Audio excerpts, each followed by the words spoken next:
പരമകാരുണികനായ ത്രിയേക ദൈവത്തിന് സ്തുതി സ്തോത്ര ബഹുമാനങ്ങൾ ഞാൻ അർപ്പിക്കുന്നു.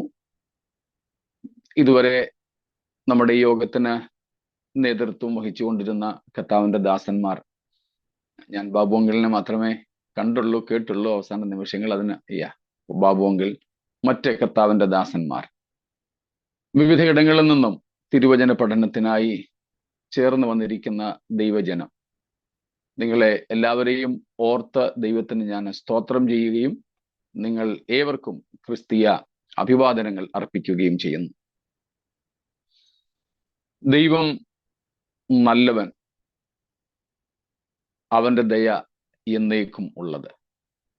സ്തോത്രം. മുമ്പൊരിക്കൽ നാം ചിന്തിച്ചതുപോലെ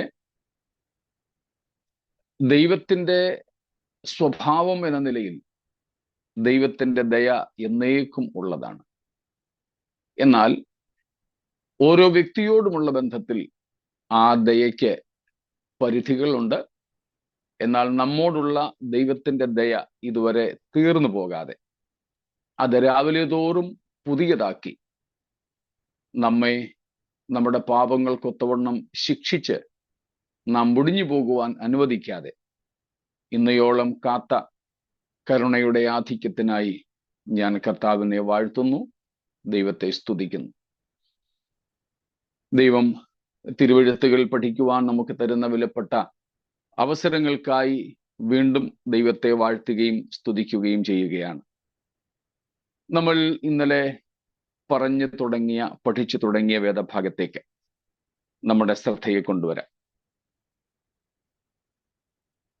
വെളിപ്പാട് പുസ്തകത്തിന്റെ ഭാവികാല സംഭവങ്ങളുടെ ചുരുളുകൾ അഴിക്കുന്ന ഭാഗത്താണല്ലോ നാം നിൽക്കുന്നത്. അതിൻ്റെ തുടക്കമായ 4ഉം 5ഉം അധ്യായങ്ങൾ നാം കണ്ടു. ഭാവികാല സംഭവങ്ങൾക്കായിട്ടുള്ള സ്വർഗീയ ഒരുക്കങ്ങളുടെ അധ്യായങ്ങൾ. അതിൽ 5ാം അധ്യായത്തിൽ പ്രധാനമായും സിംഹാസനസ്ഥനായ പിതാവും ആ പിതാവായ ദൈവത്തിന്റെ കരങ്ങളിൽ ഇരിക്കുന്ന 7 മുദ്രകളാൽ അടച്ച് മുദ്രയിട്ടിരിക്കുന്ന പുസ്തകവും, ആ പുസ്തകം വാങ്ങുവാനും അതിൻ്റെ മുദ്രകൾ ഭേദിക്കുവാനും യോഗ്യനായ ഏക കർത്താവായ യേശുവിനെയും നാം കാണുന്നു. ആ പിതാവായ ദൈവത്തെയും വിശേഷിച്ച് കുഞ്ഞാടായ ക്രിസ്തുയേശുവിനെയും കുമ്പിട്ട് വണങ്ങുന്ന ആരാധക സംഘത്തിന്റെ സ്തുതിസ്തോത്രങ്ങൾ, അർപ്പണങ്ങൾ, ആരാധനകൾ 4ഉം 5ഉം അധ്യായങ്ങളിൽ നമുക്ക് കാണുവാൻ സാധിച്ചു. 6ാം അധ്യായത്തിലേക്ക് വരുമ്പോഴാണ് ആ സപ്തമുദ്രിതമായ പുസ്തകത്തിന്റെ 7 മുദ്രകളെ കുഞ്ഞാടായ ക്രിസ്തു ഭേദിക്കുന്നത് അഥവാ തുറക്കുന്നത്. ആ മുദ്രാഭേദനത്തിലൂടെ വെളിപ്പെടുന്ന വിവിധ സംഭവങ്ങൾ, അതിൽ 1 മുതൽ 4 വരെയുള്ള മുദ്രകൾ ഭേദിക്കുമ്പോൾ ഭൂമിയിൽ ഉണ്ടാകുന്ന രാഷ്ട്രീയമായ ചില സംഭവ വികാസങ്ങളെയും 5ാമത്തെ മുദ്ര പൊട്ടിച്ചപ്പോൾ ഉണ്ടാകുന്ന മതപരമായ ചില കാര്യാദികളെയും നാം ഇതിനോടകം കണ്ടു. ഇന്നലെ നാം 6ാം മുദ്രയിലേക്ക് പ്രവേശിക്കുവാൻ ദൈവം സഹായിച്ചു. 6ാം മുദ്രാഭേദനത്തിൽ പ്രകൃതിയിൽ സംഭവിക്കുന്ന കുറെ കാര്യങ്ങളാണ് നമുക്ക് കാണുവാൻ കഴിയുന്നത്. അതിൻ്റെ ആദ്യ ഘട്ടം പ്രകൃതിയിലാണ്. തുടർന്ന് കർത്താവായ യേശു ക്രിസ്തുവിന്റെ മഹത്വ പ്രത്യക്ഷതയുമായി ബന്ധപ്പെട്ട സംഭവങ്ങളാണ് അതിൽ രേഖപ്പെടുത്തിയിട്ടുള്ളത്. അതിൽ ആദ്യത്തെ ഭാഗത്ത് നാം കണ്ടു, പഴയ നിയമ പുസ്തകങ്ങളുമായി അല്ലെങ്കിൽ പഴയ നിയമ ഗ്രന്ഥങ്ങളിൽ, പ്രവാചക ഗ്രന്ഥങ്ങളിൽ വെളിപ്പെടുത്തിയിട്ടുള്ള അപ്പോക്കാലിപ്റ്റിക് ലിറ്ററേച്ചർ, ഭാവികാല സംഭവങ്ങളെ വിവരിക്കുന്ന പുസ്തകങ്ങൾ, അവയാണ് അപ്പോക്കാലിപ്റ്റിക് ലിറ്ററേച്ചർ എന്ന് വിളിക്കുന്നത്. അത് ബൈബിളിലുമുണ്ട്, ബൈബിളിന് പുറത്തുമുണ്ട്. നമ്മൾ അപ്പോക്രിഫ എന്നൊക്കെ വിളിക്കുന്ന കത്തോലിക്കർ വേദപുസ്തകം എന്ന നിലയിൽ കണക്കാക്കുന്ന 66 പുസ്തകങ്ങൾക്ക് പുറമെയുള്ള ചില പുസ്തകങ്ങളുണ്ട്. ആ പുസ്തകങ്ങളിലും ഈ ഭാവിയെ സംബന്ധിച്ചുള്ള ഭാവികാല സംഭവങ്ങളെ കുറിച്ചുള്ള വിവിധ രേഖപ്പെടുത്തലുകളുണ്ട്.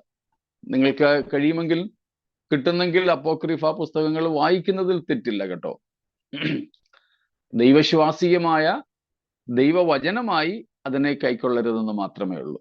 മറ്റേതൊരു പുസ്തകവും വായിക്കുന്നത് പോലെ അല്ലെങ്കിൽ ഒരു ചരിത്ര പുസ്തകം വായിക്കുന്നത് പോലെയൊക്കെ നിങ്ങൾക്ക് അത് ലഭിക്കുന്നെങ്കിൽ വായിക്കാം. ഓൺലൈനിലും അതൊക്കെ ലഭ്യമാണ്. ഇല്ലെങ്കിൽ ഒരു കത്തോലിക്ക ബൈബിൾ വാങ്ങിച്ചാലും മതി. അതിനകത്ത് ആ പുസ്തകങ്ങളൊക്കെ ചേർത്തിട്ടുണ്ട്. നമ്മളതിനെ അപ്പോക്രിഫ എന്നാണ് വിളിക്കുന്നത്.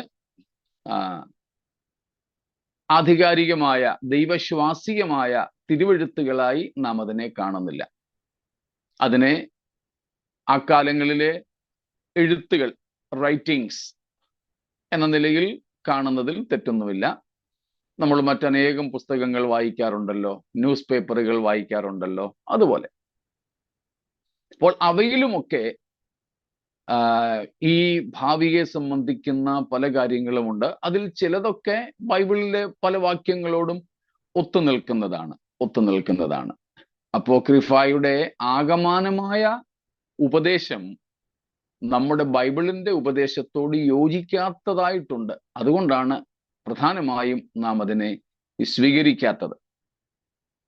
ബൈബിൾ പറയുന്നതിനെ അതിന് ഘടകവിരുദ്ധമായിട്ട് പറയുന്ന പല ഭാഗങ്ങളും ആ പുസ്തകങ്ങളിലുണ്ട്. നമുക്കതുകൊണ്ടത് ദൈവവചനമായി സ്വീകരിക്കുവാൻ സാധ്യമല്ല. പറഞ്ഞു വന്നത്, അങ്ങനെയുള്ള എഴുത്തുകളിലും നമുക്ക് ഈ ഭാവികാല സംഭവങ്ങളെ കുറിച്ച് ഉള്ള വിവരണങ്ങൾ കാണാം. അതാണ് അപ്പോക്കാലിപ്റ്റിക് ലിറ്ററേച്ചർ എന്ന് വിളിക്കാറുള്ളത്. ഈ അപ്പോക്കാലിപ്റ്റിക് ലിറ്ററേച്ചർ 2 അല്ലെങ്കിൽ 3 തരത്തിലുള്ളതായി കാണാം. ഒന്ന്, വേദപുസ്തകത്തിൽ നമ്മുടെ പഴയ നിയമത്തിലുള്ള ആധികാരിക വേദപുസ്തക ഗ്രന്ഥങ്ങളിൽ രേഖപ്പെടുത്തിയിട്ടുള്ള ഭാവികാല സംഭവങ്ങളെ കുറിച്ച് ഉള്ള രേഖകൾ. മറ്റൊന്ന്, അപ്പോക്രിഫ പുസ്തകങ്ങളിൽ രേഖപ്പെടുത്തിയിട്ടുള്ളത്. മൂന്നാമത്തെ ഭാഗം എന്ന് പറയുന്നത് അപ്പോക്രിഫയ്ക്കും പുറത്തുള്ള ജാതികൾ പോലും എഴുതി വെച്ചിട്ടുള്ള, യഹൂദന്മാരല്ലാത്തവർ എഴുതി വെച്ചിട്ടുള്ള മറ്റ് മതങ്ങളിൽ എന്ന് പറഞ്ഞാൽ പുരാതന മതങ്ങളിൽ ഏറ്റവും പ്രധാനപ്പെട്ടതും നമുക്ക് ബന്ധപ്പെട്ടതും യഹൂദമതമാണ്. അതിനു പുറത്തുള്ള ജാതികളുടെ പല രേഖകളിലും, ബാബിലോണിയ മതം പോലെയുള്ള പല മതങ്ങളിലും അവർ രേഖപ്പെടുത്തിയിട്ടുള്ള അവരുടേതെന്ന് അവർ അവകാശപ്പെടുന്ന പല ഗ്രന്ഥങ്ങളുമുണ്ട്. അതിനെക്കുറിച്ചൊക്കെ വേദപുസ്തകപരമായി അല്ലെങ്കിൽ തിയോളജിക്കൽ പഠനം നടത്തുന്നവർ ഒത്തിരി വിമർശനാത്മകമായ പഠനങ്ങളും സമീപനങ്ങളും സ്വീകരിക്കാറുണ്ട്. അവർ ഇത് കോപ്പി അടിച്ചതാണോ, ഇത് അവരുടേത് കോപ്പി അടിച്ചതാണോ എന്നൊക്കെ പറഞ്ഞ് ഒത്തിരി കാര്യങ്ങളൊക്കെ ഉണ്ട്. അവിടേക്കൊന്നും പക്ഷെ നമ്മൾ പോകുന്നില്ല. അപ്പോൾ ഈ 3 തരത്തിൽ ഭാവികാല സംഭവങ്ങളെ കുറിച്ച് രേഖപ്പെടുത്തിയിട്ടുള്ള സാഹിത്യങ്ങൾ, ലിറ്ററേച്ചറുകളുണ്ട്. വേദപുസ്തക സാഹിത്യമുണ്ട്, അപ്പോക്രിഫൽ സാഹിത്യങ്ങളുണ്ട്. ഇതിന് രണ്ടിനും പുറത്തുള്ള ജാതീയമായ മതപരമായ രീതിയിൽ എഴുതപ്പെട്ടിട്ടുള്ള ആശയങ്ങളും പുസ്തകങ്ങളും ഒക്കെയുണ്ട്. ഇവയിലെല്ലാം തന്നെ ഭാവി കാലത്ത് സംഭവിപ്പാനിരിക്കുന്ന, പ്രത്യേകിച്ച് ലോക അവസാനവുമായി ബന്ധപ്പെട്ട് സംഭവിക്കുവാനിരിക്കുന്ന കാര്യങ്ങളെക്കുറിച്ചൊക്കെ രേഖകളുണ്ട്. പലതിനോടും യോജിക്കുന്നതാണ്. വേദപുസ്തകത്തിൽ പറഞ്ഞിരിക്കുന്ന പലതിനോടും യോജിക്കുന്ന കാര്യങ്ങളൊക്കെ തന്നെയാണ് അവയിലും കൂടുതലായിട്ട് എഴുതിയിട്ടുള്ളത്. അതുകൊണ്ടാണ് ചിലർ അവകാശപ്പെടുന്നത് അല്ലെങ്കിൽ സംശയം ഉന്നയിക്കുന്നത്, ബൈബിൾ അവരുടേത് കോപ്പി അടിച്ചതാണോ അതോ അവരെ ബൈബിളിൽ ഇത് കോപ്പി അടിച്ചതാണോ എന്നൊക്കെ. ഇന്നത്തേക്കാളധികം ഈ സാഹിത്യങ്ങളുടെ മോഷണം അക്കാലത്തുണ്ടായിരുന്നു. സാഹിത്യ മോഷണം ഇന്ന് ഒത്തിരി ഉണ്ട്. നമുക്ക് പത്രവാർത്തകളൊക്കെ അറിയാൻ കഴിഞ്ഞിട്ടുണ്ട്. PhD ബിരുദത്തിന് പോലും പലരും സമർപ്പിക്കുന്നത് അങ്ങനെ മോഷ്ടിച്ച സാധനങ്ങളാണ്. അത് പിടിക്കുകയും കേസും വഴക്കും ഒക്കെ നമ്മുടെ കേരളത്തിലും അതേ സംബന്ധിച്ച് പലതും വിവാദങ്ങൾ അടുത്ത കാലത്തായതുമൊക്കെ നിങ്ങൾക്കറിവുണ്ടായിരിക്കുമല്ലോ. എന്നാൽ പഴയ സമയത്ത് ഇവർ ചെയ്യുമായിരുന്നത് നമ്മൾ 2 തെസലോനിക്ക ലേഖനത്തിൽ കണ്ടതുപോലെയാണ്. 2 തെസലോനിക്കർ 2-ാം അധ്യായത്തിന്റെ ആദ്യ വാക്യങ്ങളിൽ നമ്മൾ ഓർക്കുന്നുണ്ടായിരിക്കുമല്ലോ, ഞങ്ങൾ എഴുതി എന്ന ഭാവത്തിൽ. അപ്പം അക്കാലത്തുണ്ടായിരുന്ന മറ്റൊരു സാഹിത്യ അല്ലെങ്കിൽ എഴുത്തുകളുടെ തെറ്റായ ഉപയോഗം എന്ന് പറയുന്നത്, ഞാനിപ്പോ ആരുമല്ല, എന്നെ ആരും അറിയത്തില്ല. അതേസമയം പാസ്റ്റർ എബ്രഹാം ജോസഫ് വളരെ പ്രശസ്തനാണ്. അദ്ദേഹത്തിന്റെ എഴുത്തുകൾ, അദ്ദേഹത്തിന്റെ പുസ്തകങ്ങൾ, അദ്ദേഹത്തിന്റെ സാഹിത്യ രചനകൾ, അദ്ദേഹത്തിന്റെ പ്രസംഗങ്ങൾ ഒക്കെ പ്രശസ്തമാണ്. എന്നെ ആരും അറിയത്തില്ല. എന്നാൽ അദ്ദേഹം പറയാത്തതും അദ്ദേഹം വിശ്വസിക്കാത്തതുമായ എന്തെങ്കിലും ഒരു ആശയം എൻ്റെ അകത്ത് ഉദിച്ചു. എനിക്ക് അതൊന്ന് പ്രചരിപ്പിക്കണമെന്നുണ്ട്. എൻ്റെ പേരൊന്നും വരണമെന്നില്ല, എൻ്റെ ആശയം പ്രചരിപ്പിച്ചാൽ മതി. അതിന് ഞാൻ ചെയ്യുന്നത് എൻ്റെ ആശയങ്ങളെല്ലാം കൂടെ കുത്തിക്കൊള്ളിക്കുന്ന ഒരു പുസ്തകം ഉണ്ടാകും. എന്നിട്ട് അത് എബ്രഹാം ജോസഫ് പാസ്റ്ററിന്റെ പേരിൽ ഞാൻ പ്രസിദ്ധീകരിക്കും. എഴുത്തുകാരൻ പാസ്റ്റർ എബ്രഹാം ജോസഫ്, എഴുതിയത് മുഴുവനും ഞാൻ, ആശയങ്ങൾ മുഴുവനും എൻ്റേത്. ഇതാരെഴുതി എന്ന് ഞാൻ അതിൽ പ്രസിദ്ധീകരിക്കുന്നു. ആ ആളിന് ഇതിനെക്കുറിച്ച് ഒരു ഐഡിയയും ഇല്ല, ഒരു അറിവുമില്ല. അദ്ദേഹത്തിന്റെ പേരിൽ എൻ്റെ ആശയങ്ങളെ ഞാൻ ഇങ്ങനെ പ്രചരിപ്പിക്കുന്നു. അങ്ങനെ ഒരു രീതി പുരാതന കാലത്ത് നിലനിന്നിരുന്നു. അതുകൊണ്ടാണ് പൗലോസ് 2 തെസലോനിക്കർ 2-ാം അധ്യായത്തിൽ അക്കാര്യം പറഞ്ഞത്. ഒന്ന് വായിച്ചെങ്കിൽ വിട്ടേരെ നമുക്ക്, നമ്മൾ നേരത്തെ വായിച്ചതാണെങ്കിലും 2-ന്റെ ആദ്യത്തെ വാക്യങ്ങൾ. കർത്താവിന്റെ നാൾ അടുത്തിരിക്കുന്നു എന്ന് വെച്ച് നിങ്ങൾ വല്ല ആത്മാവിനാലോ വചനത്താലോ ഞങ്ങൾ എഴുതി എന്ന ഭാവത്തിലുള്ള ലേഖനത്താലോ സുബോധം വിട്ട് വേഗത്തിൽ ഇളകിപ്പോകുകയും ഞെട്ടിപ്പോകുകയും അരുത്. സ്തോത്രം. കണ്ടോ, ഞങ്ങൾ എഴുതി എന്ന ഭാവത്തിലുള്ള വല്ല എഴുത്തുകളാലോ പുസ്തകങ്ങളാലോ ലേഖനങ്ങളാലോ നിങ്ങൾ ഇളകിപ്പോകരുത്. അപ്പോൾ പൗലോസ് തുടങ്ങിയ അപ്പോസ്തലന്മാർ അക്കാലത്ത് സഭയിൽ പ്രശസ്തരും സ്വാധീനമുള്ളവരുമായിരുന്നു എന്നറിഞ്ഞുകൊണ്ട് കുറച്ചുപേർ എന്ത് ചെയ്തു, ഇവരുടെ പേരിൽ പല പുസ്തകങ്ങളും എഴുതി. അങ്ങനെ എഴുതിയ സുവിശേഷ ഗ്രന്ഥങ്ങളൊക്കെ ഉണ്ട് കേട്ടോ. ബർന്നബാസിന്റെ സുവിശേഷം, പത്രോസ് എഴുതിയ സുവിശേഷം, പൗലോസ് എഴുതിയ സുവിശേഷം എന്നൊക്കെ പറഞ്ഞ് ഒത്തിരി സുവിശേഷങ്ങളുണ്ട്. അതൊന്നും പക്ഷേ ദൈവവിശ്വാസീയമായ തിരുവെഴുത്തുകളായി ആദിമസഭ അംഗീകരിച്ചിരുന്നില്ല. അവയെല്ലാം വ്യാജം എന്ന് കണ്ട് തള്ളിക്കളഞ്ഞിരുന്നു. അങ്ങനെയുള്ള പല എഴുത്തുകളും പുരാതന ലോകം മുതലേ ഉണ്ട്. അതിൽ പല ആശയങ്ങളും വേദപുസ്തകത്തിലെ ആശയങ്ങളോട് താദാത്മ്യപ്പെടുന്നതാണ്. പക്ഷേ തിരുവെഴുത്തുകൾ അല്ല. അപ്പൊ ഇങ്ങനെയുള്ള, മനസ്സിലായി കാണുമല്ലോ, 3 തരത്തിലുള്ള ഭാവികാല അന്ത്യകാല സംഭവങ്ങളെക്കുറിച്ച് എഴുതിയിട്ടുള്ള ഗ്രന്ഥങ്ങളിലും സാഹിത്യങ്ങളിലുമൊക്കെ നമ്മളിപ്പോൾ പഠിക്കുന്ന തരത്തിൽ ഉള്ള വിഷയങ്ങൾ ഉല്ലേഖനം ചെയ്തിട്ടുണ്ട്. ഇവയിലെല്ലാം യോജിപ്പുള്ള ഒരു കാര്യമാണ് ലോകാവസാനം എന്ന ഒരു സംഭവം എല്ലാ ജാതി മതസ്ഥരും, എന്തിനേറെ സാഹിത്യകാരന്മാര് പോലും വിശ്വസിച്ചിരുന്നു എന്നുള്ളത്, അവരതിനു വേണ്ടി കാത്തിരുന്നു എന്നുള്ളത്. പ്രത്യേകിച്ച് യഹൂദ മതത്തിൽ അതിൻ്റെ ശക്തമായ പഠിപ്പീരുകൾ ഉണ്ടായിരുന്നു. അതാണ് നാം ഇന്നലെയും കണ്ടത്. പഴയ നിയമ ഗ്രന്ഥങ്ങളിൽ നാം കാണുന്നത് ഏതാണ്ട് 5 തരത്തിലുള്ള സംഭവ വികാസങ്ങൾ അന്ത്യകാല സംഭവവുമായി ബന്ധപ്പെട്ട് ഉണ്ടാകുന്നതായിട്ടാണ്. പ്രകൃതിയിൽ ഉണ്ടാകുന്ന പ്രധാനപ്പെട്ട 5 വസ്തുതകളെ കുറിച്ച് നാം ഇന്നലെ ചുരുക്കമായിട്ട് കണ്ടിരുന്നല്ലോ. വെളിപ്പാട് പുസ്തകം 6-ാം അധ്യായത്തിന്റെ 12 മുതൽ 17 വരെയുള്ള വാക്യങ്ങളാണ് നമ്മുടെ ചിന്തയ്ക്ക് ആധാരമായിരിക്കുന്നത്.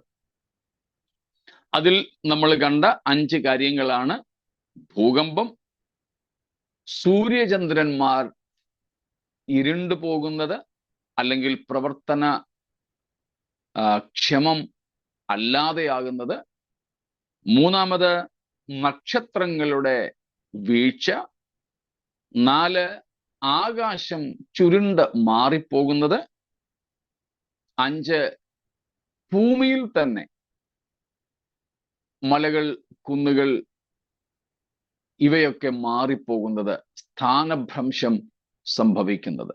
ഇങ്ങനെ പ്രധാനമായും 5 കാര്യങ്ങൾ പഴയ നിയമഗ്രന്ഥങ്ങളിൽ നമുക്ക് കാണുവാൻ സാധിക്കും.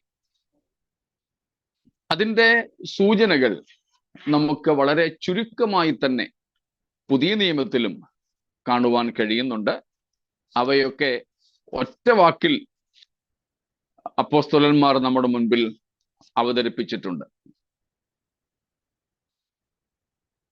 എബ്രായ ലേഖനം 12-ാമത്തെ അധ്യായം അതിന്റെ 26 മുതലുള്ള വാക്യങ്ങൾ വായിച്ചാട്ടെ. അവന്റെ ശബ്ദം അന്ന് ഭൂമിയെ ഇളക്കി.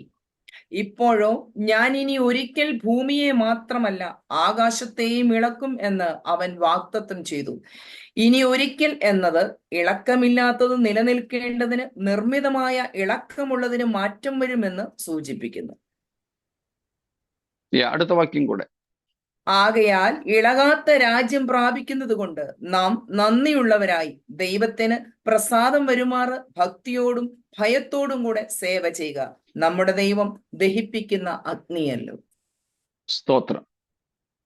പ്രവാചകന്റെ പ്രവാചകവാക്യം ഉദ്ധരിച്ചുകൊണ്ടാണ് ഇവിടെ അപ്പോസ്തലൻ എഴുതിയിരിക്കുന്നത്. 26-ാമത്തെ വാക്യത്തിൽ, ഞാൻ ഇനി ഒരിക്കൽ ഭൂമിയെ മാത്രമല്ല ആകാശത്തെയും ഇളക്കും. എന്തിനാ ഈ ഭൂമിയെ മാത്രമല്ല ആകാശത്തെയും ഇളക്കുന്നത്? ഇളക്കമില്ലാത്തത് നിലനിൽക്കേണ്ടതിന്. സ്തോത്രം. ഇളക്കമില്ലാത്ത, മാറിപ്പോകാത്ത രാജ്യം സ്ഥാപിക്കേണ്ടതിന്. ഈ ആശയങ്ങൾ അപ്പോസ്തലൻ ഇവിടെ പറഞ്ഞിരിക്കുന്നത് പോലെ തന്നെ പത്രോസ് തന്റെ ലേഖനത്തിലും പറഞ്ഞിട്ടുള്ളത് നമുക്കറിയാമല്ലോ. പ്രത്യേകിച്ച് 2 പത്രോസ് 3-ാമത്തെ അധ്യായത്തിൽ അതേ സംബന്ധിച്ച് നാം കാണുന്നുണ്ട്. പ്രത്യേകിച്ച് അതിന്റെ 5-ാമത്തെ വാക്യം, 2 പത്രോസ് 3:5. ആകാശവും വെള്ളത്തിൽ നിന്നും വെള്ളത്താലും ഉളവായ ഭൂമിയും പണ്ട് ദൈവത്തിന്റെ വചനത്താൽ ഉണ്ടായി എന്നും അതിനാൽ അന്നുള്ള ലോകം ജലപ്രളയത്തിൽ മുങ്ങി നശിച്ചു എന്നും ഇപ്പോഴത്തെ ആകാശവും ഭൂമിയും അതേ വചനത്താൽ തീക്കായി സൂക്ഷിച്ചും ന്യായവിധിയും ഭക്തികെട്ട മനുഷ്യരുടെ നാശവും സംഭവിപ്പാനുള്ള ദിവസത്തേക്ക് കാത്തുമിരിക്കുന്നു എന്ന് അവർ മനസ്സോടെ മറന്നു കളയുന്നു. പത്രോസ് തൻ്റെ വിദ്യാഭ്യാസ യോഗ്യതയ്ക്കൊക്കെ അതീതമായി എത്ര ശ്രേഷ്ഠമായിട്ടാണ് ഈ കാര്യങ്ങളെക്കുറിച്ച് പറയുന്നത്. നമുക്ക് പോലും ഗ്രഹിക്കുവാൻ ഇക്കാലത്ത് പ്രയാസമുള്ള തരത്തിൽ പത്രോസ് ഇതേ വിഷയത്തെ പിന്നെയും 10-ാമത്തെ വാക്യം മുതൽക്ക് ഓർമ്മപ്പെടുത്തുന്നുണ്ട്. ഈ ആകാശം ഇന്ന് കാണുന്നതുമെല്ലാം കൊടുമുഴക്കത്തോടെ ഒഴിഞ്ഞു പോകുന്നതും കത്തി അഴിയുന്നതും ഒക്കെ. ചുരുക്കി പറഞ്ഞാൽ, പഴയ നിയമ പ്രവാചകന്മാർ, യഹൂദ മതത്തിന്റെ ആചാര്യന്മാർ വളരെ വ്യക്തതയോടെ യേശുക്രിസ്തുവിന്റെ ജനനത്തിനും നൂറ്റാണ്ടുകൾക്ക് മുമ്പേ പ്രവചിച്ചു, ഈ ലോകം അവസാനിക്കും. അതുകൊണ്ടാണ് ആ യഹൂദ മതത്തിൽ അഭ്യാസം ലഭിച്ച യേശുവിന്റെ ശിഷ്യന്മാർ യേശുവിനോട് ചോദിക്കുന്നത്, ലോകാവസാനത്തിനും നിന്റെ വരവിനും ലക്ഷണം എന്ത്? അപ്പൊ ലോകാവസാനം എന്ന ഒരു സംഗതി പ്രത്യേകിച്ച് യഹൂദ മതത്തിൽ പഠിപ്പിക്കപ്പെട്ടിരുന്ന ഒരു സത്യമായിരുന്നു ലോകാവസാനം. യേശുക്രിസ്തുവും അത് പഠിപ്പിച്ചു, ലോകാവസാനം വരുമെന്ന്. യേശുവിന്റെ ശിഷ്യന്മാർ അത് വിശ്വസിച്ചു. അപ്പോൾ യഹൂദ മതത്തിൽ ഇതേപ്പറ്റിയുള്ള പഠിപ്പീരുകൾ ഉണ്ടായിരുന്നു. പ്രവാചകന്മാരുടെ എഴുത്തുകളിൽ ആ ഉപദേശം വളരെ ശക്തിയോടെ തെളിഞ്ഞു നിന്നു. യഹൂദ മതത്തിന് പുറത്തുള്ള മതങ്ങളിലും എഴുത്തുകളിലും ലോകാവസാനമെന്നും ഈ പ്രപഞ്ചത്തിന് അവസാനമെന്നും ഈ സൃഷ്ടിക്ക് അവസാനമെന്നും ഉള്ള ആശയം നിലനിന്നിരുന്നു. പിന്നെ ഇങ്ങോട്ട് വരുമ്പോൾ യോഹന്നാൻ സ്നാപകൻ അക്കാര്യം പഠിപ്പിച്ചു. അതിന്റെ ഭാഗികമായി നിറവേറലുണ്ടായി. യേശുവിന്റെ വരവിനുള്ള 10 തെളിവുകളിൽ നമ്മളത് ഒരെണ്ണമായിട്ടത് കണ്ടിരുന്നല്ലോ, ഓർമ്മ കാണും, യോഹന്നാന്റെ പഠിപ്പീര് അല്ലെങ്കിൽ പ്രസംഗം എന്നുള്ളത്. അത് കഴിഞ്ഞ് ഇങ്ങോട്ട് വരുമ്പോൾ നമ്മുടെ കർത്താവായ യേശു അത് വിശ്വസിക്കുകയും പഠിപ്പിക്കുകയും ചെയ്തു. എന്ത്? ലോകാവസാനം സംഭവിക്കും എന്ന്. അതിന്റെ വിവരണങ്ങളാണ് മത്തായി 24-ലും 25-ലും നമ്മൾ കാണുന്നത്. മർക്കോസ് 13-ലും ലൂക്കോസ് 21-ലും യേശു പറഞ്ഞത് ഒലിവറ്റ് ഡിസ്കോഴ്സ്, ഒലിവുമല പ്രഭാഷണം എന്ന നിലയിൽ നമുക്കവിടെ കാണുവാൻ കഴിയുന്നത്. ഈ 4 അധ്യായങ്ങളിലും മത്തായി 24, 25, മർക്കോസ് 13, ലൂക്കോസ് 21, ഈ 4 അധ്യായങ്ങളിലും യേശുക്രിസ്തു വളരെ ശക്തിയോടെ പഠിപ്പിച്ചത് ഈ ലോകത്തിന്റെ അവസാനത്തെക്കുറിച്ചാണ്, ഈ സൃഷ്ടിയുടെ അവസാനത്തെക്കുറിച്ചാണ്.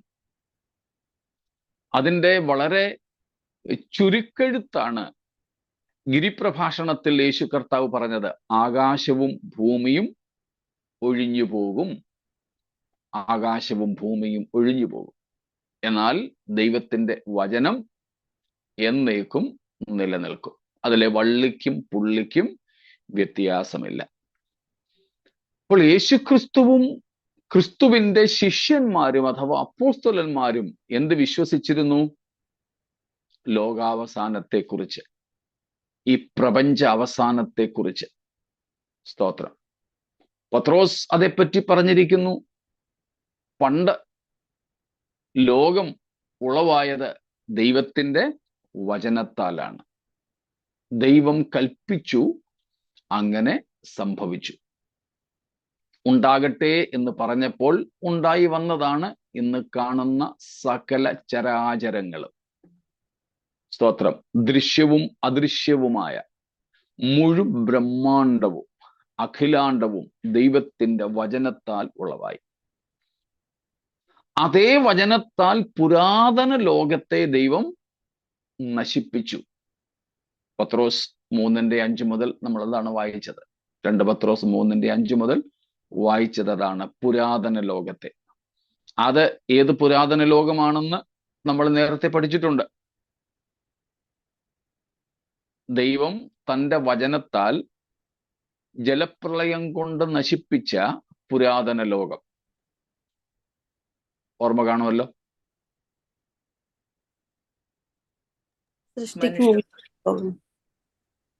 പ്രീ അഡമിക്. അത് നോഹയുടെ കാലത്തെ പ്രളയത്തെക്കുറിച്ചുള്ള പരാമർശമല്ല. നമ്മളതിന് തെളിവ് അന്നേ കണ്ടിട്ടുണ്ട്. നോഹയുടെ കാലത്ത് ലോകം നശിച്ചില്ല.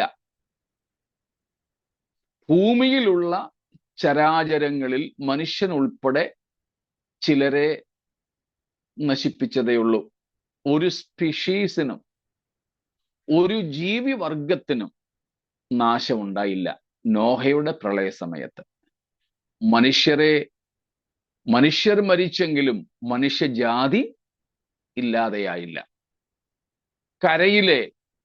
ഭൂമിയിലെ കരയിലെ ജീവജന്തുക്കൾ ധാരാളം ചത്തൊടുങ്ങിയെങ്കിലും ഒരു ജീവിവർഗത്തിനും വംശനാശം ഉണ്ടായില്ല. ജീവജാലങ്ങൾ ഒത്തിരി പട്ടുപോയി, അഴുകിപ്പോയെങ്കിലും വംശനാശം ഒന്നിനും ഉണ്ടായില്ല. അതുകൊണ്ട് പുരാതന ലോകത്തെ ജലപ്രളയം കൊണ്ട് നശിപ്പിച്ചു എന്ന് പറയുമ്പോൾ അത് നോഹയുടെ കാലത്തെ പ്രളയം അല്ല. അന്ന് ലോകത്തിന് നാശം സംഭവിച്ചില്ല. പിന്നീട് ദൈവത്തിനൊരു സൃഷ്ടി നടത്തേണ്ട അവസ്ഥയിൽ ലോകത്തിന് നാശം ഉണ്ടായില്ല.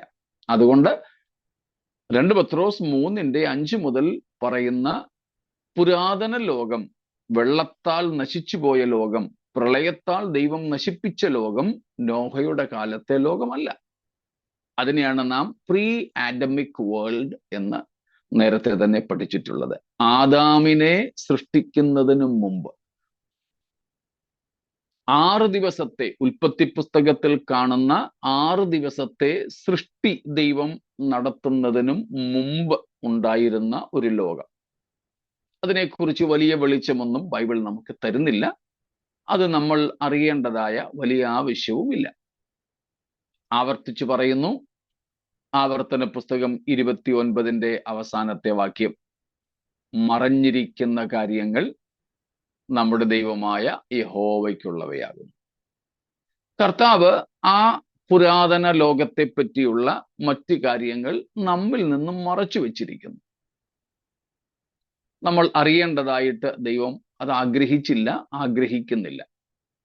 അതുകൊണ്ട് ആദാമിന് മുമ്പ് എന്തായിരുന്നെന്നറിയാൻ ഒരു 40 ഇരിക്കാം എന്ന് വിചാരിച്ചാരും ഇരിക്കരുത്. അതെന്തായിരുന്നോ കർത്താവെ എനിക്ക് വെളിപ്പെടുത്തണമേ എന്നും പറഞ്ഞൊന്നും പ്രാർത്ഥിക്കരുത്. അങ്ങനെ എങ്ങാനും പ്രാർത്ഥിച്ചിട്ട് വല്ല വെളിപ്പാടും കിട്ടിയാൽ അത് ദൈവത്തിൽ നിന്നുള്ള വെളിപ്പാടുകളായിട്ട് ആരും തെറ്റിദ്ധരിക്കുകയും എങ്ങും പ്രചരിപ്പിക്കുകയും ചെയ്യരുത്. സ്തോത്രം. അതൊന്നും നാം അറിയുവാൻ ദൈവം ആഗ്രഹിച്ചിട്ടില്ല. അതറിയുന്നത് കൊണ്ട് നമുക്ക് പ്രത്യേകിച്ച് പ്രയോജനമോ അറിയാത്തത് കൊണ്ട് ദോഷമോ ഇല്ല. ഓർത്തുകൊള്ളുക, നമ്മുടെ രക്ഷയ്ക്ക് ആവശ്യമായതെല്ലാം തിരുവെഴുത്തിൽ ദൈവം നമുക്ക് വെളിപ്പെടുത്തി തന്നിട്ടുണ്ട്. സ്തോത്രം. Anything and everything that is required for our salvation and manifested or revealed in the scriptures. അതെല്ലാം തിരുവെഴുത്തിൽ കർത്താവ് നമുക്ക് വെളിപ്പെടുത്തി തന്നിട്ടുണ്ട്. നമുക്കത് മതി. അതുകൊണ്ടാണ് പറയുന്നത്, Bible is not a rational book. ഒരു യുക്തിപരമായ പുസ്തകമല്ല ബൈബിൾ. നോട്ട് എന്ന് വെച്ച് ബൈബിളിൽ റീസൺസ്, യുക്തിപരമായ കാര്യങ്ങളുണ്ട്. ബൈബിൾ ഒരു ഹിസ്റ്റോറിക്കൽ ബുക്ക്, ഒരു ചരിത്ര പുസ്തകമല്ല, പക്ഷെ അതിൽ ചരിത്രമുണ്ട്. ഒരു സയന്റിഫിക്, ഒരു ശാസ്ത്ര പുസ്തകമല്ലെങ്കിലും ശാസ്ത്രീയമായ പല കാര്യങ്ങളും അതിൽ അടക്കം ചെയ്തിട്ടുണ്ട്. അപ്പോൾ ബൈബിളിനെ നാം തിരുവെഴുത്തുകളായി കണ്ട് പാപിയുടെ രക്ഷയ്ക്കും വീണ്ടെടുപ്പിനും പര്യാപ്തമായതെല്ലാം ഉള്ളടക്കം ചെയ്തിട്ടുള്ള ദൈവവചനമായി തന്നെ മനസ്സിലാക്കുക. സ്തോത്രം. പറഞ്ഞു വന്നത്, ആ പുരാതന ലോകം വചനത്താൽ, ദൈവത്തിന്റെ വചനത്താൽ ഉളവായി. ആ പുരാതന ലോകത്തെ ദൈവം തന്റെ വചനത്താൽ പ്രളയം കൊണ്ട് നശിപ്പിച്ചു. ഇന്നത്തെ ആകാശവും ഭൂമിയും നമ്മൾ കാണുന്നു. ഇതിനെയും ദൈവം എന്തിനായി സൂക്ഷിച്ചിരിക്കുന്നു? നാശത്തിനായിട്ട് തന്നെ. പക്ഷേ എന്തുപയോഗിച്ചല്ല? തീയാലോ. അതെ, ജലപ്രളയത്താലല്ല, പകരം അഗ്നിപ്രളയത്താലാണ്. ഓക്കെ, ജലപ്രളയത്താലല്ല, അഗ്നിപ്രളയത്താൽ തീക്കായി സൂക്ഷിച്ചിരിക്കുന്നു. അതായത് ഇന്ന് നാം കാണുന്ന ഈ പ്രപഞ്ചം ഉൾപ്പെടെ എല്ലാം മാറിപ്പോകും എന്ന് തിരുവെഴുത്തുകൾ അസന്നിഗ്ധമായി നമ്മെ പഠിപ്പിക്കുന്നു. ഭൂമിയും ആകാശവും സമുദ്രവും ഉൾപ്പെടെ, വാനഗോളങ്ങൾ ഉൾപ്പെടെ, എല്ലാ പ്ലാനറ്റ്സും, എല്ലാ ഈ പ്രപഞ്ച നിർമ്മിതികൾ മാറിപ്പോകും. ദൈവം പുതിയത് ഒന്ന് സൃഷ്ടിക്കും. അതുകൊണ്ടാണ് വെളിപ്പാട് 21 വരുമ്പോൾ നാം കാണുന്നത്. 21 ആദ്യത്തെ വാക്യം വായിച്ചോളൂ. ഞാൻ പുതിയ ആകാശവും പുതിയ ഭൂമിയും കണ്ടു. ഒന്നാമത്തെ ആകാശവും ഒന്നാമത്തെ ഭൂമിയും ഒഴിഞ്ഞുപോയി, സമുദ്രവും ഇനി ഇല്ല. സ്തോത്രം. പുതിയ ആകാശം, പുതിയ ഭൂമി. താഴേക്ക് വരുമ്പോൾ പുതിയ യെരുശലേം. ഇപ്പോഴുള്ള ആകാശവും ഭൂമിയും ഈ പ്രപഞ്ചത്തിലെ സമുദ്രങ്ങളും ഇനിയില്ല. അപ്പോൾ ഇന്ന് കാണുന്ന സകലവും മാറ്റത്തിനെന്ന് മാത്രമല്ല, നാശത്തിന് വിധേയപ്പെടുന്നതാണ്, ഇല്ലാതെയായി തീരുന്നതാണ്. സ്തോത്രം. അതേക്കുറിച്ച് അതിൻ്റെ ഒരു പ്രായോഗിക ഘട്ടത്തിലേക്ക് പ്രവേശിക്കുകയാണ് വെളിപ്പാട് പുസ്തകം 6-ാമത്തെ അധ്യായത്തിൽ. ഭൂകമ്പങ്ങൾ, ആകാശം, സൂര്യൻ, നക്ഷത്രങ്ങൾ, ചന്ദ്രൻ, ഭൂമിയിലെ മലകൾ, ദ്വീപുകൾ, ഇവയ്ക്കെല്ലാം മാറ്റം ഉണ്ടാകുന്നു. ദ്വീപുകൾക്ക് മാറ്റമുണ്ടാകുന്നെന്ന് പറഞ്ഞാൽ അത് സമുദ്രത്തെ സംബന്ധിക്കുന്ന കാര്യമാണ്. ദ്വീപുകൾ നമുക്കറിയാം സമുദ്രത്തിലാണുള്ളത്. അപ്പോൾ ഇങ്ങനെ ആ 5 തരത്തിലുള്ള പ്രപഞ്ചത്തിലെ മാറ്റങ്ങളെയാണ് നാം കാണുന്നത്. സ്തോത്രം. അതിൽ ആദ്യത്തേതാണ് ഭൂകമ്പം. ആ പലതരം ഭൂകമ്പങ്ങൾ നമുക്ക് വെളിപ്പാട് പുസ്തകത്തിൽ കാണുവാൻ സാധിക്കുന്നുണ്ട്. പല ഭൂകമ്പങ്ങൾ. ആ ഭൂകമ്പങ്ങൾ വെളിപ്പാട് പുസ്തകത്തിൽ രേഖപ്പെടുത്തിയിരിക്കുന്ന ഭൂകമ്പങ്ങളിൽ ആദ്യത്തേതാണ് നാം ഇപ്പോൾ വായിച്ച വെളിപ്പാട് 6-ന്റെ 12-ാമത്തെ വാക്യം. അതുകൂടാതെ നമുക്ക് അടുത്തത് വെളിപ്പാട് 8-ന്റെ 5 കാണാം. അടുത്ത ഭൂകമ്പമാണ് വെളിപ്പാട് 8-ന്റെ 5, റെവലേഷൻ 8:5. അടുത്ത ഭൂകമ്പം 11-ന്റെ 13 മൂന്നാമത്തേത് കാണാം. 11:13 റെവലേഷൻ. 11:19 11-ന്റെ 19 4-ാമത്തെ ഭൂകമ്പമുണ്ട്. 16 verses 17 and 18 16-ാം അധ്യായം 17-ഉം 18-ഉം വാക്യങ്ങളിൽ വീണ്ടും നമുക്ക് ഭൂകമ്പത്തെ കാണാം. അപ്പോൾ വെളിപ്പാട് പുസ്തകത്തിൽ ഭൂകമ്പങ്ങളുടെ ഒരു പരമ്പര തന്നെയുണ്ട്. ആ വാക്യങ്ങൾ ഞാൻ ഒന്നും കൂടെ പറയാം. 6-ന്റെ 12-ലാണ് ഒന്നാമത്തേത് നമ്മളിപ്പോൾ ചിന്തിച്ചു കൊണ്ടിരിക്കുന്നത്. 8-ന്റെ 5, 10-ന്റെ 13, 11-ന്റെ 19, 16-ന്റെ 17, 18 വാക്യങ്ങൾ. ഭൂകമ്പങ്ങളുടെ പരമ്പര തന്നെ നമുക്ക് ഇവിടങ്ങളിൽ കാണുവാൻ സാധിക്കുന്നുണ്ട്.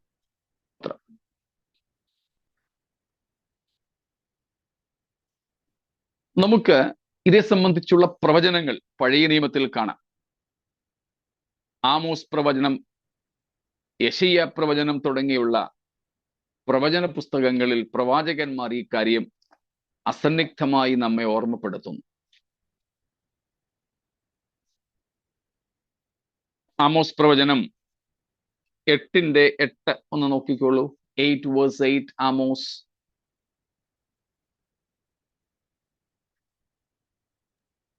അത് നിമിത്തം ഭൂമി നടുങ്ങുകയും അതിൽ പാർക്കുന്ന ഏവനും ഭ്രമിച്ചു പോകുകയും ചെയ്യുകയില്ലയോ? അത് മുഴുവനും നീല നദി പോലെ പൊങ്ങും, മിസ്രയീമിലെ നദി പോലെ പൊങ്ങുകയും താഴുകയും ചെയ്യും. ഭൂമി വിറയ്ക്കുന്നത്, ഭൂകമ്പത്തിന്റെയൊക്കെ ശാസ്ത്രീയ കാര്യങ്ങൾ നമുക്കറിയാമല്ലോ. നമ്മളിപ്പോ ഈ കാണുന്ന, നമ്മൾ സ്ഥിരമായിട്ട് ഒരിടത്ത് നിൽക്കുന്നെന്ന് തോന്നുന്നെങ്കിലും ഭൂമിയുടെ കറക്കവും വേഗതയും ഭൂമിയെ ചുറ്റിപ്പറ്റി മറ്റ് ഗ്രഹങ്ങളുടെ സഞ്ചാരപഥങ്ങളും ഒക്കെ ഇന്ന് ശാസ്ത്രം വെളിപ്പെടുത്തിയിട്ടുള്ള കാര്യങ്ങളാണ്. നമ്മൾ ഇങ്ങനെ ഇരിക്കുന്നെങ്കിലും നമ്മൾ പാർക്കുന്ന ഭൂമിയുടെ അടിത്തട്ടിൽ പലതരം പ്ലേറ്റ്സ് ഉണ്ട്. അതിൻ്റെ പല ഉപരിതലങ്ങളെ കുറിച്ച് നമുക്ക് അറിയാം. അതിൻ്റെ അന്തർധാരകളെ കുറിച്ച് നമ്മൾ പഠിച്ചിട്ടുണ്ടാകാം. അപ്പോൾ അങ്ങനെയൊക്കെയുള്ള സംഗതികളിലൂടെ ഇത് പോകുന്നു. അപ്പോൾ അവയ്ക്കൊക്കെ കുലുക്കം സംഭവിക്കുന്നതായി, ഭ്രമിച്ചു പോകുന്നതായി പ്രവാചകന്മാർ പറയുന്നു. യെഹെസ്കേൽ 38:19 വാക്യം, എസേക്കിയേൽ 38:19, ജോയേൽ 2:10, യോവേൽ പ്രവചനം 2:10 വാക്യം. ഇങ്ങനെ ഒത്തിരി ഭാഗങ്ങളിൽ ഭൂകമ്പത്തെക്കുറിച്ച് കാണുന്നുണ്ട്. നമ്മളൊക്കെ ചിലപ്പം പറയുന്നത് പോലെ ഭൂമി പൊടുപൊട പൊട്ടുന്നു, കിറുകിറ കീറുന്നു, മത്തനെ പോലെ ചാഞ്ചാടുന്നു, ഇങ്ങനെയൊക്കെയുള്ള ഒത്തിരി ഭാഗങ്ങൾ അതിൽ പലതും നമുക്ക് മനഃപ്പാഠമാണ്. പ്രാർത്ഥിക്കുമ്പോഴും പ്രസംഗിക്കുമ്പോഴും ഒക്കെ പറയാൻ നല്ല ഒരു വാചക ശൈലി കിട്ടുന്ന പ്രയോഗങ്ങളും ഒക്കെ ഉണ്ട്.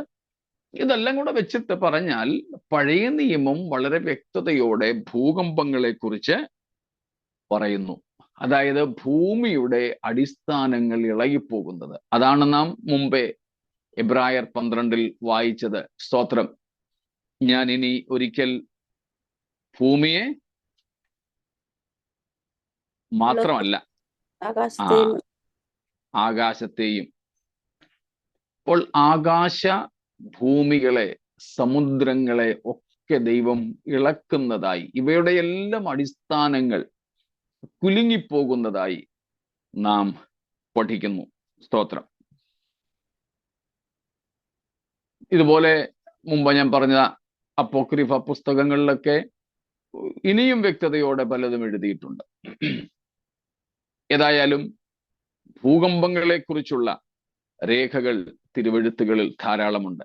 നമ്മുടെ കർത്താവ് മത്തായി 24-ലും മർക്കോസിലും ലൂക്കോസിലും ഞാൻ പറഞ്ഞ 13, 21 അധ്യായങ്ങളിലുമൊക്കെ ഭൂകമ്പങ്ങൾ ലോകാവസാനത്തിൻ്റെയും കർത്താവിൻ്റെ വരവിൻ്റെയും ലക്ഷണങ്ങളായി പറഞ്ഞിട്ടുണ്ട്. പലതരം ഭൂകമ്പങ്ങൾ. അപ്പോൾ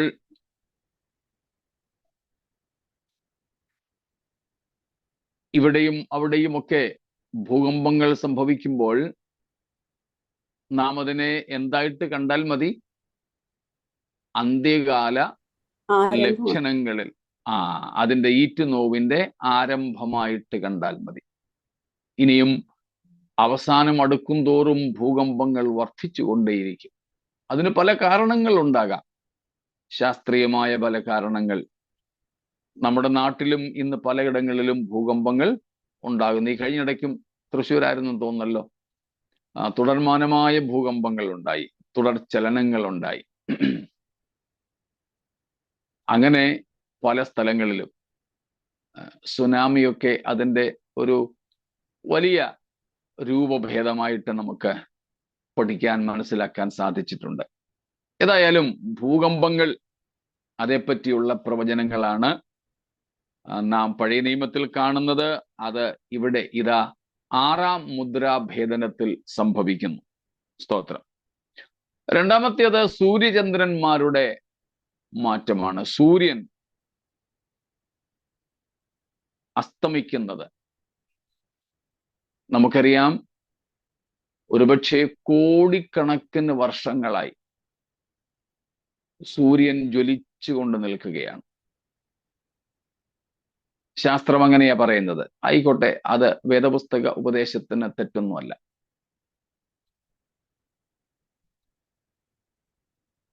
എത്രയും വർഷങ്ങളും ആയിക്കൊള്ളട്ടെ. പക്ഷേ ഇപ്പോൾ ശാസ്ത്രത്തിന് ഒരു ഭയമുണ്ട്. ലക്ഷക്കണക്കിന് ടൺ, ലക്ഷക്കണക്കിന് ടൺ ഇന്ധനമാണ് ഓരോ ദിവസവും അല്ലെങ്കിൽ ഓരോ നിമിഷവും സൂര്യനിൽ കത്തിക്കൊണ്ടിരിക്കുന്നത്. ഞാൻ കുറെ വർഷങ്ങൾക്ക് മുൻപ് വായിച്ചത് ഓർക്കുന്നു. ഈ തരത്തിൽ സൂര്യൻ ജ്വലിച്ചുകൊണ്ടിരുന്നാൽ ചില വർഷങ്ങൾക്കകം തന്നെ സൂര്യനിലുള്ള ഇന്ധനം തീർന്നു പോകും. അവയ്ക്ക് കത്തുവാൻ കഴിയാതെ വരും. ഇന്ധനം തീർന്നു കഴിഞ്ഞാൽ പിന്നെ സൂര്യൻ ഒരു കരിക്കട്ടയായിട്ട് മാറും. തിരുവെടുത്ത് പറയുന്നു, സൂര്യൻ കരിമ്പടം പോലെ കറുത്തു. ഇന്ന് നമുക്ക് വളരെ സുഖകരമായ കമ്പിളികളുണ്ട്, കാണാൻ നല്ല ശോഭയുള്ള കമ്പിളികളുണ്ട്, പുതയ്ക്കാൻ നല്ല സുഖമുള്ള. പണ്ടങ്ങനെയല്ലായിരുന്നല്ലോ, പുതച്ചാൽ കുത്തിക്കേറുന്ന തരത്തിലുള്ള കരിമ്പടമായിരുന്നു. എനിക്ക് ഓർമ്മയുണ്ട്, ഞങ്ങളുടെ വല്യപ്പച്ചനൊക്കെ പുതയ്ക്കുമായിരുന്ന, അയ്യോ അതെലങ്ങണം പോയി ഇരിക്കുകയാണെങ്കിൽ കൊണ്ടുകയറും, പുതയ്ക്കാനൊക്കത്തില്ല. നമ്മുടെ പട്ടാളക്കാർക്ക് അങ്ങനത്തെ കമ്പിളി സർക്കാർ കൊടുക്കാറുണ്ടായിരുന്നു. അവരത് ഈ തണുപ്പ് ഉള്ള സ്ഥലങ്ങളിലൊക്കെ ഉപയോഗിക്കും. അല്ലാത്ത സമയത്ത് പട്ടാളക്കാർക്ക് ഒരു നാടൻ ഭാഷയെങ്കിൽ പറയാ ട്രങ്ക് പെട്ടിയുണ്ട്, ഒരു തകരപ്പെട്ടി. അതിലാണ് അവരുടെ സാധനങ്ങളൊക്കെ ഇട്ട് ഇങ്ങനെ പോകുന്നത്. യാത്ര ചെയ്യുമ്പോൾ സാധനം കൊണ്ടുപോകാനുള്ള ഒരു കണ്ടെയ്നറായിട്ട്, ഒരു പാത്രമായി, ഒരു പെട്ടിയായിട്ട് ഉപയോഗിക്കും. അവരുടെ മുറികളിൽ അത് കസേരയും സോഫായും ഒക്കെയാണ്. അതിങ്ങനെ നിരത്തി വെച്ചിട്ട് അതിൻ്റെ മുകളിൽ ഈ കമ്പിളി വിരിച്ച് പിന്നെ ഒരു ബെഡ്ഷീറ്റും കൂടി ഇട്ട് അതേല ഇരിക്കുന്നതും ആള് കൂടുതലുണ്ടെങ്കിൽ കിടക്കുന്നതും ഒക്കെ. കരിമ്പടം കറുത്തു ഇരിക്കും, ഭയങ്കര കട്ടിയാണ്. അപ്പൊ ഇതുപോലെ കറുത്തു പോകുമെന്നാണ് തിരുവെഴുത്ത് പറയുന്നത്. സൂര്യൻ ഇങ്ങനെ കറുത്തു പോയാൽ പിന്നെ ചന്ദ്രന്റെ സ്ഥിതിയോ? നമുക്കറിയാം, ചന്ദ്രന് സ്വയം പ്രകാശിക്കുവാൻ കഴിവില്ലാത്തതാണ്. സൂര്യനിൽ നിന്നുള്ള പ്രകാശം ആഗിരണം ചെയ്ത് പ്രതിഫലിപ്പിക്കുകയാണ് ചന്ദ്രൻ ചെയ്യുന്നത്. അപ്പോൾ സൂര്യൻ ഇരുണ്ടുപോയാൽ ചന്ദ്രനും പ്രകാശം കൊടുക്കാതെയാകും.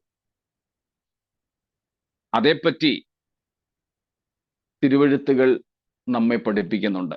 സ്തോത്രം.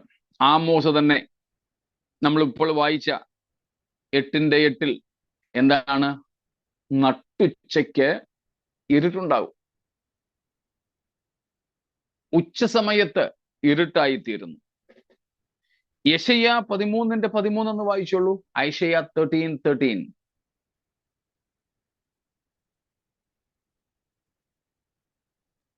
അങ്ങനെ ഞാൻ ആകാശത്തെ നടുങ്ങുമാറാക്കും, സൈന്യങ്ങളുടെ യഹോവയുടെ ക്രോധത്തിലും അവന്റെ ഉഗ്രകോപത്തിന്റെ നാളിലും ഭൂമി അതിന്റെ സ്ഥാനത്ത് നിന്ന് ഇളകിപ്പോകും. എന്നിട്ട് ഓടിച്ചുവിട്ട ഇളമാനിനെ പോലെയും ആരും കൂട്ടിച്ചേർക്കാത്ത ആടുകളെ പോലെയും അവർ ഓരോരുത്തൻ താന്താന്റെ ജാതിയുടെ അടുക്കിലേക്ക് തിരിയും. അതാണോ?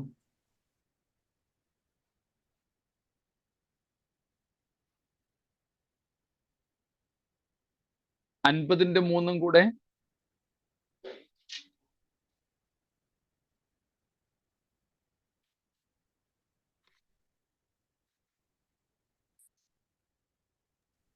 ഞാൻ ആകാശത്തെ ഇരുട്ടുടുപ്പിക്കുകയും രട്ട് പുതപ്പിക്കുകയും ചെയ്യുന്നു.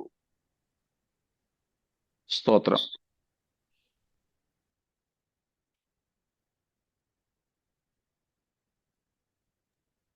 യോവേൽ അപ്പോൾ 2:10 ഉണ്ട്. ഇവിടെയെല്ലാം നമ്മൾ കാണുന്നത് ഭൂമി ഇളകിയാടുന്നത്, ആകാശവും ഭൂമിയും രട്ടുടുക്കുന്നത്, കറുപ്പണിയുന്നത്, ചാക്കുവസ്ത്രം കൊണ്ട് സൂര്യചന്ദ്രന്മാരെ ദൈവം മൂടുന്നത്. യെഹെസ്കേൽ 32:7, എസെക്കിയേൽ 32:7 അവിടെ വായിക്കുന്നു, ദൈവം നക്ഷത്രങ്ങളെ ഇരുണ്ടതാക്കും, അതുപോലെ സൂര്യനെ കാർമേഘം കൊണ്ട് മറയ്ക്കും. യോവേൽ 2-ാമത്തെ അധ്യായത്തിൽ 10:31 ഒക്കെ വാക്യങ്ങളിൽ സൂര്യൻ ഇരുണ്ടുപോകും, ചന്ദ്രൻ രക്തനിറം ഉള്ളതാകും. ഇങ്ങനെ അതുതന്നെയാണ് നാം മത്തായി 24:9 വായിക്കുന്നത്. അതൊന്ന് വായിച്ചോളൂ, പുതിയ നിയമത്തിൽ നിന്നും കൂടെ ഒരു വാക്യം. 24:9 മാത്യു.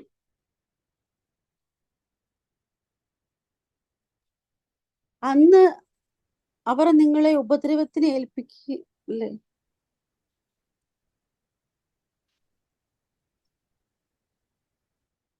29. ഓക്കെ, വായിച്ചു.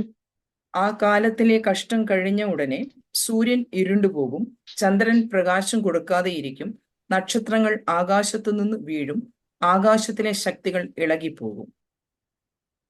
ഇതേ കാര്യം തന്നെ മർക്കോസ് 13:24 ലൂക്കോസ് 23:45 ഒക്കെ നാം കാണുന്നുണ്ട്. So Mathew 24:29, Mark 13:24 and Luke 23:45. എന്ന് പറഞ്ഞാൽ അന്ത്യകാലത്ത് ഭൂമി മുഴുവനും അന്ധകാര നിബിഡമായിരിക്കും, വെളിച്ചം ഇല്ലാതെയാകും, സൂര്യനും ചന്ദ്രനും ഒക്കെ എക്സ്പയർ ആകും. നമ്മുടെ സാധാരണ ഭാഷയിൽ പറഞ്ഞാൽ നമ്മൾ ഉപയോഗിക്കുന്ന ബൾബ്, അതിനൊക്കെ ഒരു കാലാവധിയുണ്ട്. ഇപ്പോൾ വാങ്ങുന്ന LED ബൾബുകൾ, അതിന് ഞങ്ങൾ ഇവിടെയൊക്കെ ആണെങ്കിൽ വാങ്ങുമ്പോൾ അതിൻ്റെ കവറിൽ അവർ ഡേറ്റ് എഴുതി സൈനും ചെയ്തു തരും. ചിലരുടെ കവറല്ല, ബൾബിൽ തന്നെ പെർമനന്റ് മാർക്കറും കൊണ്ട് ഡേറ്റ് എഴുതി സൈൻ ചെയ്തു തരും. 1 വർഷത്തെ വാറന്റിയാ, അല്ല ഗ്യാരണ്ടിയാ. 1 വർഷത്തിനകം ഇത് ഫ്യൂസ് ആയാൽ കൊണ്ടു കൊടുത്താൽ മതി, അവർ വേറെ തരും. അപ്പം അതിലെഴുതിയിട്ടുണ്ട്, ഇത്ര മണിക്കൂർ തുടർമാനമായി ഈ ബൾബ് കത്തും. അത്ര മണിക്കൂറുകൾ കത്താനുള്ള കപ്പാസിറ്റിയെ അതിനുള്ളൂ.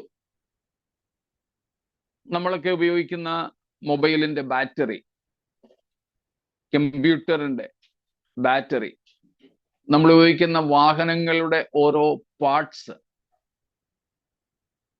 സ്പാർക്ക് പ്ലഗ് ഉൾപ്പെടെ ഉള്ളത്, ഇത്ര കിലോമീറ്റർ കഴിയുമ്പോൾ നിങ്ങൾ വാഹനത്തിന്റെ ഇന്ന സാധനം മാറ്റണം.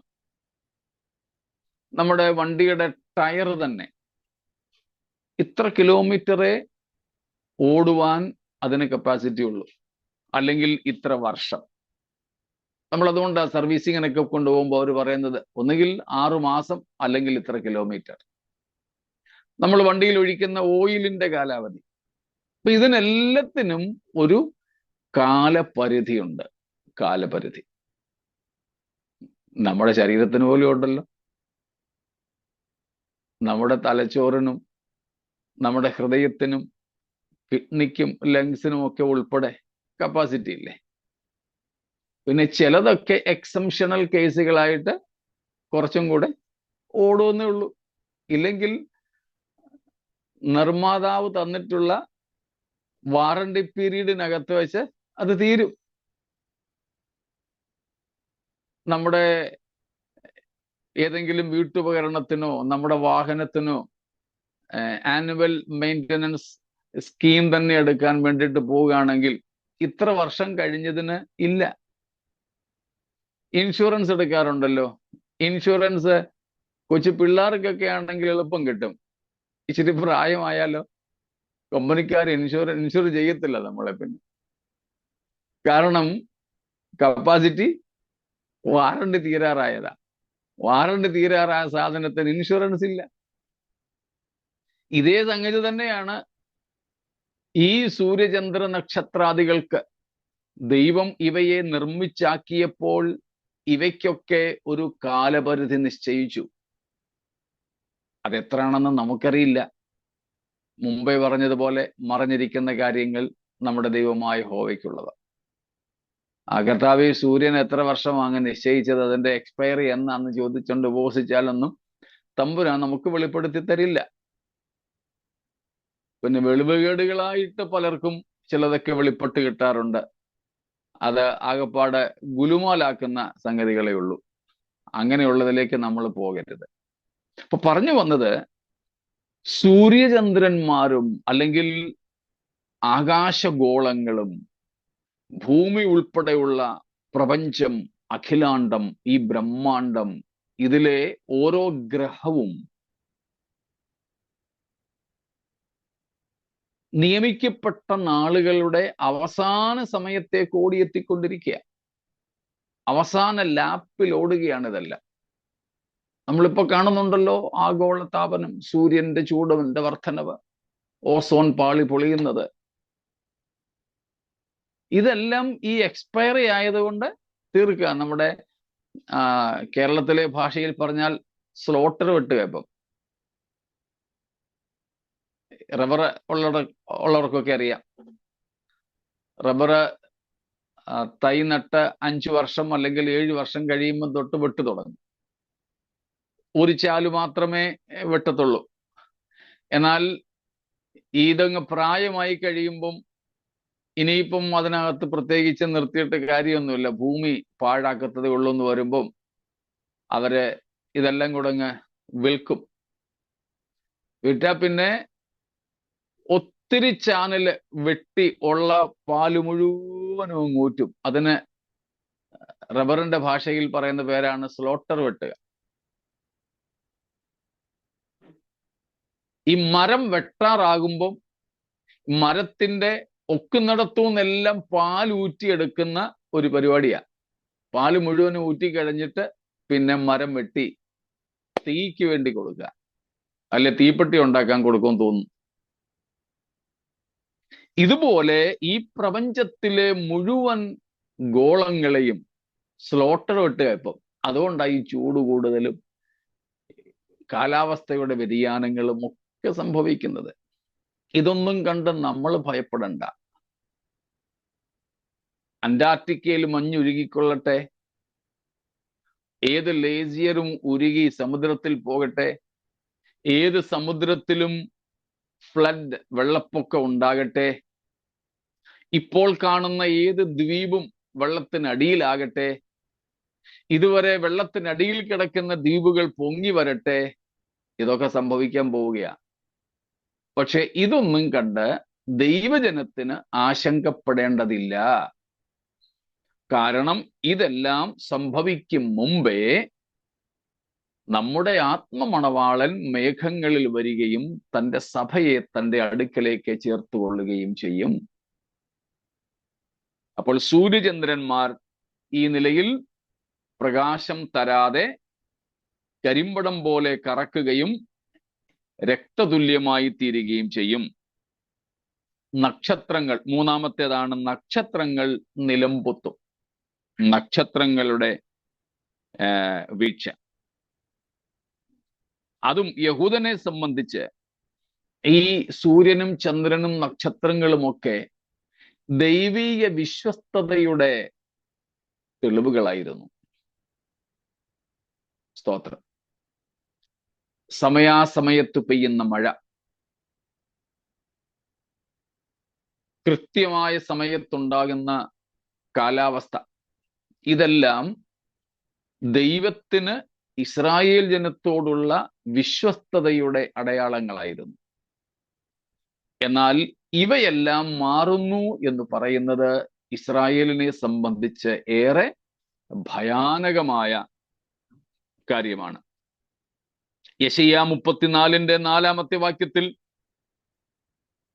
മത്തായി 24 ഇപ്പോൾ നമ്മൾ വായിച്ച 29 വാക്യത്തിൽ ഒക്കെ നമുക്കത് കാണുവാൻ സാധിക്കുന്നുണ്ട്. ഐശയ്യ 34:4, മാത്യു 24:29, ഇവിടെയെല്ലാം നാം കാണുന്നുണ്ട് നക്ഷത്രങ്ങൾ ഭൂമിയിലേക്ക് അത്തിവൃക്ഷത്തിൽ നിന്ന് പഴം കൊഴിയുന്നത് പോലെ കൊഴിഞ്ഞു വീഴുന്നത്.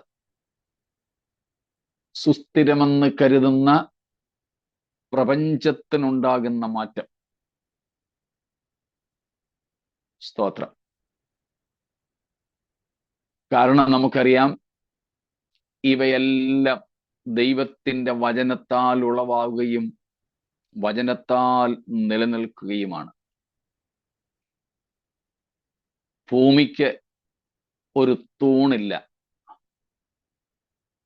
ഈ ആകാശത്തെയോ ആകാശഗംഗകളിലെ നക്ഷത്രങ്ങളെയോ പിടിച്ചു നിർത്തുന്ന ചങ്ങലകളൊന്നുമില്ല, ചാനലുകളൊന്നുമില്ല. എല്ലാം ദൈവം കൽപ്പിച്ചാക്കിയിരിക്കുക.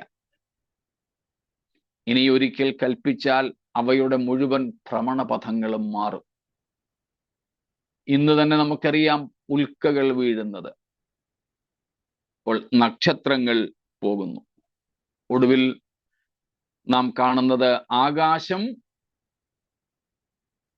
കടലാസ് പോലെ, പുതപ്പ് പോലെ ചുരുട്ടി മാറ്റുന്നു. സ്തോത്രം. നമ്മൾ മുമ്പേ വായിച്ച യെശയ്യാ 13:3 യെശയ്യാ 34:4 നമ്മെ അക്കാര്യം വ്യക്തമാക്കി പഠിപ്പിക്കുന്നു. അതുപോലെ സങ്കീർത്തനം 105:25-26 വാക്യങ്ങൾ, സാംസ് 105:25 and 26, ഇവിടെയെല്ലാം നാം കാണുന്നത് ആകാശഭൂമികൾ മാറിപ്പോകുന്നതാണ്. മത്തായി 5-ാം അധ്യായത്തിൽ നമ്മൾ മുമ്പേ തന്നെ കണ്ടു, ആകാശവും ഭൂമിയും ഒഴിഞ്ഞു പോകും, കർത്താവ് പറഞ്ഞു. എന്നാൽ കർത്താവിന്റെ വചനം എന്നേക്കും നിലനിൽക്കുന്നു. ആകാശഭൂമികളുടെ മാറ്റത്തെക്കുറിച്ച് നമുക്കറിയാം. ഈ ആകാശഭൂമികളിലെ നിലവാരങ്ങൾ, അതിൻ്റെ വ്യവസ്ഥകളൊക്കെ നമുക്കറിയാമല്ലോ. സ്തോത്രം. ഭൗമാന്തരീക്ഷത്തെ 4 ഭാഗങ്ങളായി തിരിച്ചിട്ടുള്ളതായി നമ്മൾ പഠിച്ചിട്ടുണ്ടാകാം, കേട്ടിട്ടുണ്ടാകാം. സ്തോത്രം. അതിൽ ഞാൻ വായിച്ച ഒരു ഭാഗം വായിച്ച് നമുക്ക് നിർത്താം. ഭൗമാന്തരീക്ഷത്തെ 4 ഭാഗങ്ങളായി തിരിച്ചിട്ടുണ്ട്. ഒന്നാമത്തേതാണ് troposphere, stratosphere, mesosphere and thermosphere. ഇതിൽ ഭൂമിയോട് ഏറ്റവും അടുത്ത് നിൽക്കുന്നത് ട്രോപ്പോസ്ഫിയർ ആണ്. അതിൽ 10% ഓസോൺ പാളികളാണ്. ബാക്കി 90% ഓസോൺ പാളികൾ സ്ട്രാറ്റോസ്ഫിയറിലാണ്.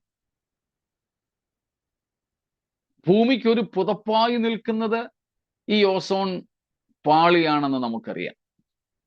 പക്ഷേ ആ കുട പോലെ നിൽക്കുന്ന ഓസോൺ പാളിയിൽ പലയിടത്തും ഇന്ന് ഓരോ ഭൂഖണ്ഡങ്ങളെക്കാൾ വലിപ്പമുള്ള കിഴുത്ത വീണിരിക്കുക, ദ്വാരമുണ്ടായിരിക്കുക.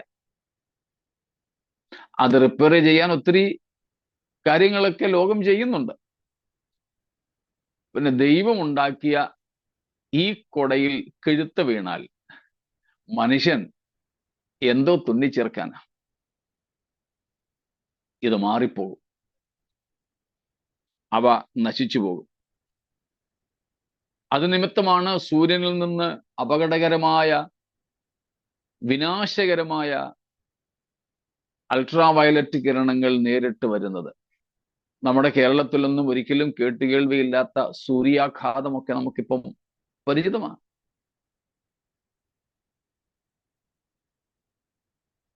അതൊക്കെ വർദ്ധിച്ചു വരുന്നതേ ഉള്ളൂ. ആകാശം ഇന്നിപ്പോ ഉള്ള ഈ നമുക്ക് തോന്നുന്ന ഇതുപോലും മാറിപ്പോകുന്നതായിട്ടാണ് നാം മനസ്സിലാക്കുന്നത്. ഏറ്റവും ഒടുവിലേത്തതാണ് നാം വായിക്കുന്നത്,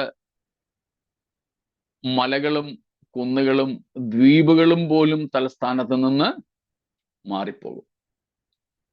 ഈ പറയപ്പെട്ട ഭൂകമ്പങ്ങളൊക്കെ ഉണ്ടാകുമ്പോൾ അതിൻ്റെ പ്രത്യാഘാതത്താൽ സമുദ്രത്തിൽ വരെ സുനാമികൾ ഉണ്ടായി. മുമ്പേ നമ്മൾ പറഞ്ഞതുപോലെ ആഗോളതാപനം വർദ്ധിച്ച് വൻ മലകൾ, അന്റാർട്ടിക്കയിലെ മഞ്ഞുമലകൾ പോലും ഉരുകി സമുദ്രത്തിൽ പതിച്ച് സമുദ്രത്തിൽ വലിയ വെള്ളപ്പൊക്കം ഉണ്ടാകുന്നു. അത് നിമിത്തം ഒരു പ്രത്യേക സമയത്ത് സമുദ്രത്തിലെ വെള്ളം ഇരച്ചു കലങ്ങി കൂടി വന്ന് മലകളെ പോലും മുക്കിക്കളയുന്നു. അങ്ങനെ അതിലെ വെള്ളം അടിച്ചു പൊങ്ങി ചില സ്ഥലങ്ങളിലേക്ക് ഒഴുകി മാറുമ്പോൾ പണ്ടെങ്ങാണ്ടൊക്കെ സമുദ്രത്തിനടിയിൽ അകപ്പെട്ടു പോയ ദ്വീപ് സമൂഹങ്ങൾ പൊങ്ങി വരുന്നു.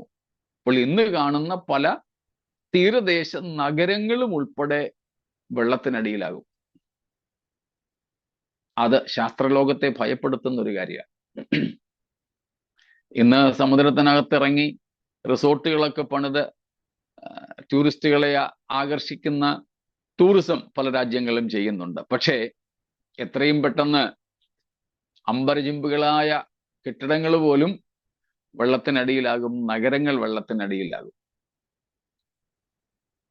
അങ്ങനെ ഇന്നുള്ള പല ദ്വീപുകളും ദ്വീപ് രാഷ്ട്രങ്ങളും പോലും ഇല്ലാതെയാകും, നഗരങ്ങളില്ലാതെയാകും. ഇതെല്ലാം എന്തിൻ്റെ നാന്ദിയാണ്? ഇളക്കമുള്ളതെല്ലാം മാറ്റി ഇളക്കമില്ലാത്ത രാജ്യം സ്ഥാപിക്കുന്നതിൻ്റെ നാന്ദിയാണ്. അത് നമുക്ക് ഭയമാണോ ഉളവാക്കുന്നത്? അത് പ്രത്യാശയാണ്. സ്തോത്രം. പ്രത്യാശയായിരിക്കണം. നമ്മൾ അതുകൊണ്ട് ന്യൂസൊക്കെ കണ്ടോണം, പത്രമൊക്കെ വായിച്ചോണം. ശാസ്ത്രീയമായ കണ്ടുപിടുത്തങ്ങളിലൊക്കെ അറിയാവുന്നിടത്തോളം ഒക്കെ ഗ്രഹിക്കാൻ ശ്രമിക്കണം. വേറൊന്നും കൊണ്ടല്ല, അതൊക്കെ അറിയും തോറും നമ്മുടെ പ്രത്യാശ നമുക്ക് വർദ്ധിപ്പിക്കാൻ സാധിക്കും. അവയൊക്കെ തിരുവെഴുത്തുകളുമായി തട്ടിച്ചു നോക്കിക്കോണം. സ്തോത്രം. ഇതെല്ലാം സംഭവിക്കുന്നതിന് മുമ്പേ ദൈവസഭ ഇവിടെ നിന്ന് എടുക്കപ്പെടും. സ്തോത്രം. ഏതെങ്കിലും ഒരു രാജ്യത്തെ മറ്റൊരു രാജ്യം ആക്രമിക്കുന്നതിന് മുമ്പ് അവിടെയുള്ള തങ്ങളുടെ പൗരന്മാരെ തിരിച്ചു വിളിക്കുന്നത് പോലെ, തങ്ങളുടെ സ്ഥാനാപതികളെ തിരിച്ചു വിളിക്കുന്നത് പോലെ, ദൈവം ഇവിടെ ഇതെല്ലാം ചെയ്യുന്നതിന് മുമ്പ് ക്രിസ്തുവിന്റെ സ്ഥാനാപതികളായി, ദൈവത്തിന്റെ മക്കളായി, ക്രിസ്തുവിന്റെ കാന്തയായി ഈ ഭൂമിയിൽ പാർക്കുന്ന നമ്മെ കർത്താവ് തിരികെ വിളിക്കും. കർത്താവിന്റെ സന്നിധിയിലേക്ക് കർത്താവ് നമ്മെ ചേർത്തുകൊള്ളും. ആ വലിയ ഭാഗ്യകരമായ പ്രത്യാശയോടെ ഈ ലോക സംഭവങ്ങളെ പോലും നമുക്ക് നോക്കിക്കാണാം. സ്തോത്രം. അതായത് ഈ വെളിപ്പാട് 6-ാം അധ്യായത്തിൽ 12 മുതൽ പറഞ്ഞിരിക്കുന്ന കാര്യങ്ങൾ ഭാവിയിൽ സംഭവിപ്പാനിരിക്കുന്നതാണ്. എന്നാൽ അതിൻ്റെ തുടക്കം നമുക്കിപ്പോഴേ കാണാം.